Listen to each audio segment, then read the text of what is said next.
Corn salad is easy and delicious. You can take 6 ears of corn and slice the kernels off the cob. This recipe comes from my mom's friend Katie. They've been friends for a while, and my mom is Katie's daughter's godmother. In some olive oil, saute a tablespoon of garlic.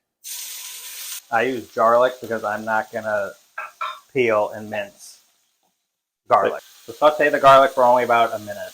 Next, add the corn. Saute the corn for a few minutes. After sauteing, put back into your mixing bowl.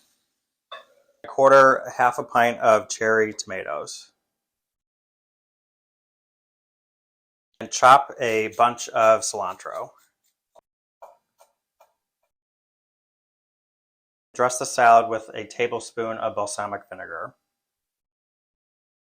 Generously season with salt and pepper. And then mix, mix, mix. Cover with plastic wrap. Oh, come on. Let it chill in the refrigerator for a few hours.